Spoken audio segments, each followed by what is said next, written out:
1974年5月18号，一场秘密核试验正在悄无声息地举行，印度上下神经紧绷，期待着最终的结果。令印度欢喜的是，核试验大获成功，在印度的核武器探索之路上留下了浓墨重彩的一笔。然而，世界却毫无防备。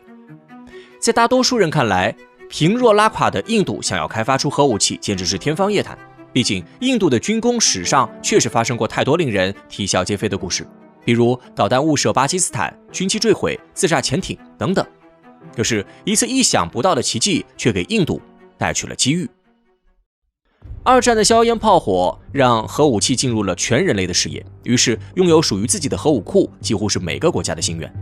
然而，却有一个国家特立独行，说出了不发展核武器的宣言。这个国家就是印度，而这个不一般的承诺与印度领导人尼赫鲁息息相关。1947年，印度正式独立。身为印度的领导者，尼赫鲁对国防领域尤其重视，核武器成为了他关注的核心。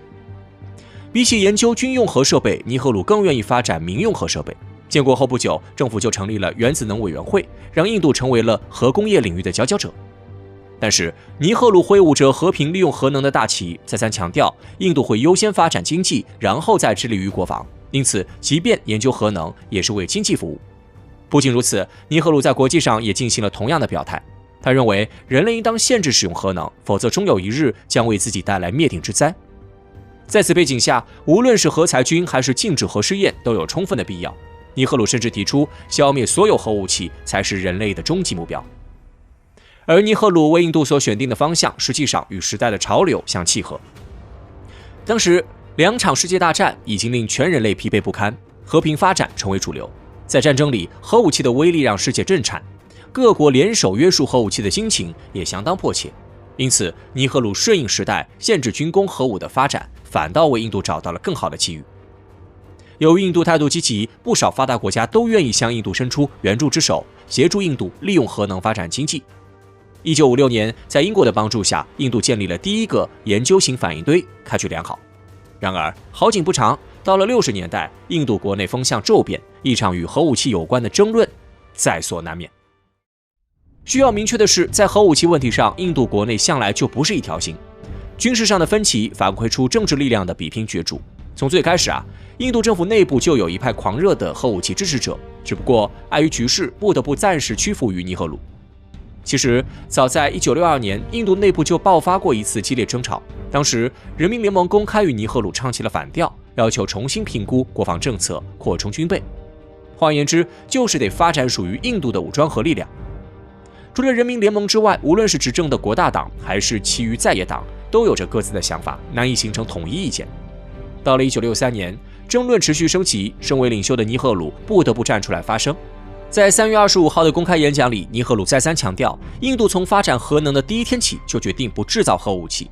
尽管如此，印度国内的反对声浪依旧强大。其实，印度核武器政策的转变与中国有一定联系。60年代正是中国核能研究飞速发展的黄金时代，印度收到风声，知晓中国正在研究原子弹，便一下慌了神。众所周知，印度始终将中国视为头号竞争对手，哪怕中国已经多次表明了和平崛起的愿望，印度依旧不依不饶，想要与中国一较高下。在面对中国时，印度总有几分心虚，毕竟中印存在着领土纷争，而印度又不占理，因此印度总是疑神疑鬼，怀疑中国开发核武器对付自己。实际上，当时中印两国所处的国际环境完全不同，无法放在一起比较。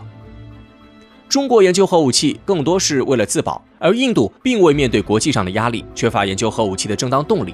正因如此，尽管国内各方势力蠢蠢欲动，但尼赫鲁还是基本镇住了场子。可是尼赫鲁的能量毕竟有限，无法永远充当印度这艘巨轮的船长。尼赫鲁时代结束后，印度对于核武器的野心也慢慢显露，其中有一位关键人物名叫瓦杰帕伊。瓦杰帕伊是印度人民党的重要人物，而在印度的众多政党里，人民党是核武器的最狂热追随者。不管地区战略环境如何，人民党的诉求始终清晰，就是要在印度发展核武器，甚至哪怕在全球最反对核武器的那段时间里，人民党也高喊发展核武的口号。尼赫鲁去世后，他们迎来了尽情发挥的舞台。1985年，人民党在党内通过了一项发展核武器的决议，正式以文件形式明确了党派的纲领。1998年，在参与印度大选时，发展核武器更是人民党的一大卖点。人民党承诺一旦当选就重新评估印度的核武政策，让印度尽快拥有核武器。最终，人民党如愿以偿获得了执政权，印度的核武之路逐渐公开透明。仅仅在大选获胜的2个月后，人民党就兑现了自己的诺言。因此，1998年也成为了印度核武器发展历程上最重要的一年。1998年，印度领导人瓦杰帕伊的一席话震惊世界。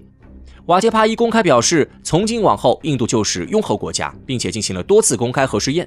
不久后，他还组建了印度国家安全委员会。该委员会最重要的任务之一就是制定核战略理论原则。世纪之交，印度的核武器发展如同开挂一般，一路高歌猛进。2003年，印度政府发布了战略性文件，彻底确立了核武器在印度国防中不可撼动的地位。然而，印度的高调很快就引起了国际社会的不满，毕竟在当时，不扩散核武器已经成为了一种国际共识，更代表着人类未来发展的方向。因此，联合国并不认可印度的拥核国家身份，并且对印度核试验给予了谴责。西方大国更是团结一心，集体制裁印度。尽管如此，印度依旧没有放弃。在技术上，印度持续开发核武器，从不曾懈怠；而在外交上，印度更是放低姿态，想方设法改善与各国的关系，高举和平利用核能的旗帜，试图令各国放心。最重要的是，印度另辟蹊径，不再执着于合法身份，转而与各国展开核开发合作。事实证明，印度的这一举动取得了极大的成效。在外交的强力攻势下，西方各国态度大转变，其中美国更是在2005年率先与印度展开了民用核能的联合项目。但实际上，印度醉翁之意不在酒，刻意混淆民用与军用的界限，让本国的国防力量更上一层楼。归根结底，印度之所以能发展核武器，主要有2重原因。就国内而言，印度有科技基础。在原子能领域，印度拥有着一批优秀的国防科学家与战略分析家，如印度核项目的奠基人霍米巴巴，还有核武战略家萨布拉曼亚。尽管尼赫鲁没有带领印度发展军用核武，但是他的各项政策实际上为军用核武留下了一个口子。民用核武的发展自然会对军用核武产生积极影响。再加上执政者变化后，印度国内发展核武器的反对声音几乎完全消除，更是为未来的一飞冲天打下了基础。而就国外而言，印度既从国际局势里获得了动力，又搞定了西方大国。不断变化的国际局势是促使印度转变核政策的关键原因。比如，印度的核武政策就与巴基斯坦的一举一动密切相关。2个国家向来不和，有着难以消解的宿仇。而在第3次印巴战争后，巴基斯坦分裂，这种难以消解的耻辱促使巴基斯坦想要向印度复仇，研究核武器。收到消息的印度第一时间做出反应，对巴基斯坦的忌惮反而又给印度的核武器计划添了一把火，着实令人唏嘘。不仅如此，1998年后，巴基斯坦成功进行了核试验，更是让印度警铃大作，决心实施战略威慑。在你争我夺间，印度的核武器研发水平持续上升。与此同时，印度又利用外交搞定了西方各国，让自己一边研究核武器，一边保持国际地位，不至于遭到全球封锁。多重力量的推动下，印度的核武器之路越发平顺。时至今日，印度依旧没有放弃自己在核武器领域的野心与渴望。可无论如何妥善使用这种杀伤性武器，始终是全人类需要面对的共同课题。